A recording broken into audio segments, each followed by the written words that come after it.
네, 여러분 안녕하세요. 뉴스입니다. 앞선 방송에서 새로 선출된 우상호 비대위가 선거 패배의 원인을 분석하면서 이재명 의원의 책임론으로 몰고 가지 말아야 한다라는 말씀을 드린 바 있습니다. 그런데 역시나 누구나 생각은 다 비슷한가 봅니다. 박홍근 원내대표가 오늘 가진 기자간담회에서 대선과 지방선거 패배 1차 책임이 이재명 고문과 송영길 전 서울시장 후보에 있다는 의견에 대해서 어떻게 생각하느냐라는 질문에 선거 패배에 대한 당의 평가가 특정 인물의 책임 여부를 묻는데 집중되거나 국한될 거라고 생각하지 않는다라고 말했습니다. 또한 이재명 의원과 송영길 후보가 공천되는 과정에 대한 조사가 필요하다는 주장에 대해서도 공천 과정에 대해 조사하는 것은 지나친 측면이 있다고 본다라고 밝혔습니다. 박홍근 원내의 이러한 발언은 이재명 책임론이 불거지면서 당이 극심한 내용을 겪는 상황에 한쪽의 일방적인 주장에 대해 거리를 두는 발언으로서 우상호 비대위의 사전 예고를 하는 발언이라고 보여집니다.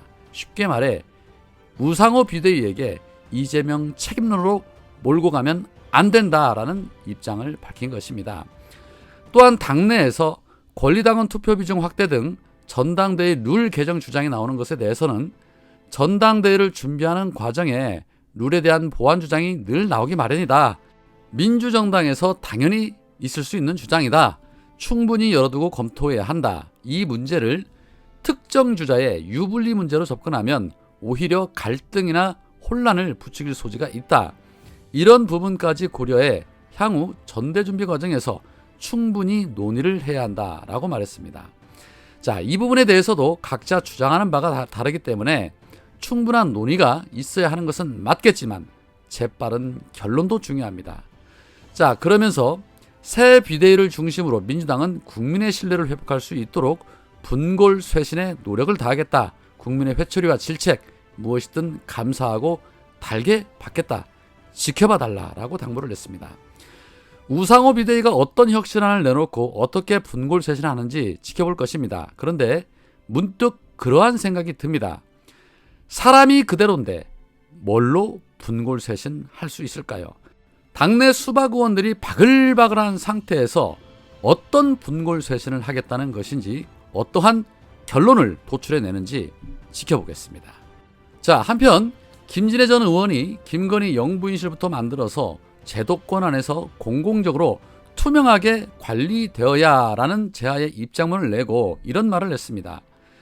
주말마다 부부 행사를 만들면서까지 대통령실 방문에 팬클럽 무단 사진 풀기까지 이미 김건희 팬클럽 회장뿐만 아니라 김건희 오빠라는 사람도 등장하는 터, 이러다가 정말 큰 사고 난다. 여러 사안들이 많지만 우선 김건희 사안부터 거론을 해보자. 싹부터 노랗게 되지 않도록 말이다 라고 말하면서 아무리 윤석열 후보 시절에 김건희 리스크를 줄이기 위해서 조용히 내조만 하겠다, 영부인 호칭 안 쓴다, 제2부속실 없앤다고 했지만 이미 김건희 배우자는 조용하지 않겠다는 것을 당선인 시절에도 그리고 취임 후 지난 한 달 계속 보여주고 있지 않냐. 윤석열 김건희는 대통령과 배우자다. 모든 행보가 공공적인 것이고 공공 절차에 의해서 관리되어야 한다. 대통령실 방문, 영부인실 방문, 관저 방문도 모든 기록이 되어야 하고 누구와 만났는지, 누구와 식사를 하였는지도 마찬가지다. 사진도 마찬가지로 공식적으로 대통령 비서실, 부속실을 통해 나오는 것이 맞다. 그래야 소모적인 일도 줄어들고 팬픽 같은 기한 일도 안 생기고 배우자 휴대폰에서 나오는 사진도 안 생기고 혹시나 인사와 기업 특혜에 줄대는 사람들도 관리될 수 있다라고 주장했습니다. 이거 매우 일리 있는 말입니다. 그러면서 공공적으로 투명하게 진행이 되려면 영부인 부속실이 있어서 기록 관리까지 되어야 하고 이젠 대통령 친인척 관리하는 민정수석실이 없어졌으니 특별감찰관을 가동하여 대통령과 배우자의 친인척 관리를 해야 한다. 대통령 부부에게는 공공과 사적 생활을 나누려는 시도 자체가 불가능하다. 대통령 부부는 대한민국의 국가의 자산이고 국가 안보와 공적 투명성을 담보하는 공인 1호, 공인 2호이기 때문이다.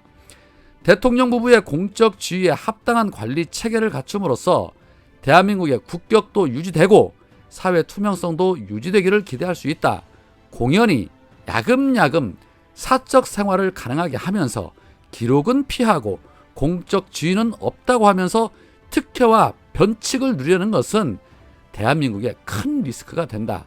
싹부터 잘 관리해야 한다. 윤석열, 김건희 부부는 대통령의 무게, 영부인의 무게를 당당하게 져야 한다라고 날선각을 세웠습니다. 역시 김진애입니다. 조용히 내조만 하겠다고 했으면 아예 공개 석상에 나타나지를 말던가 해야 하는데, 이거는 안 하는 척하면서 할 것 다 하고 다니고 국민 세금으로 의전은 다 받고 다니고 거기에 영부인 놀이에 연예인병까지 있는 사람처럼 관종놀이나 하고 있고, 창피함은 국민 몫입니다. 그리고 공적인 지위를 얻지 않고 사생활이 드러나지 않도록 김건희가 이런 행보를 걷는 이유, 행여나 그들과의 연결고리가 드러날까 노심초사하는 것이죠. 이미 윤석열보다 위에서 군림하고 있다는 거 모르는 국민 없습니다. 명확하게 선을 그을 필요가 있습니다. 민주당에서 이 부분에 대해서 강력하게 항의를 해주고 주문을 해야 할 것으로 보입니다. 가장 재수없는 사람이 아닌 척하면서 뒤로 내숭 떠는 사람입니다. 그런 모양새를 취하게 해서는 안 될 것입니다. 영부인 할래 말래 명확하게 물어봐서 선을 그어야 할 것입니다. 국민 세금 세워나가는 것도 막아야 할 것이고, 대한민국 국격이 곤두박질 쳐지는 것도 막아야 할 것입니다. 주가 조작에, 허위 이력, 허위 경력, 허위 수상에 정말 말하기도 창피합니다. 아무것도 하지 말고 이름도 거론이 안 됐으면 좋겠습니다. 자, 또 다른 한편 윤석열이 출근길에 광복절 특사에 이명박의 특별 사면을 묻는 기자의 질문에 지금 언급할 문제는 아니라고 생각한다라고 입을 털었습니다. 왜 지금 언급할 사안이 아니라고 말했을까요? 문재인 대통령 임기 말에 이명박 사면하라고 겁박하듯이 달려들었던 자들이 본인이 당당하게 해주면 될 텐데 왜 지금은 언급할 때가 아니라고 할까요? 그런데 정말 이명박 사면 안 할까요? 현재 대통령실과 국임당의 핵심 그룹에서는 이명박이 광복절 특사에 포함될 거란 전망이 우세하다고 합니다. 그 이유인즉슨 관할 검찰청인 안양지청이 이명박의 건강 악화 등을 이유로 해서 형 집행정지를 신청했기 때문입니다. 윤석열이 언급을 피하는 이유, 막상 본인이 하려고 하니까 행여나 국민 여론이 좋지 않을까봐 눈치 보고 있는 것이죠. 임기 초에 기레기들이 한껏 띄워주고 있는데 행여나 찬물을 끼얹을까봐 조심스러운 겁니다. 법과 원칙은 이럴 때 쓰는 말입니다. 문재인 대통령 사저 시위하는 자들한테 쓰는 말이 아니고 이럴 때 쓰는 말입니다. 그런데 말입니다. 어쩌면 저녁에 집에 들어갔다 나오면 내일 또 입장이 바뀔지도 모르겠습니다. 오늘은 여기까지입니다. 고맙습니다.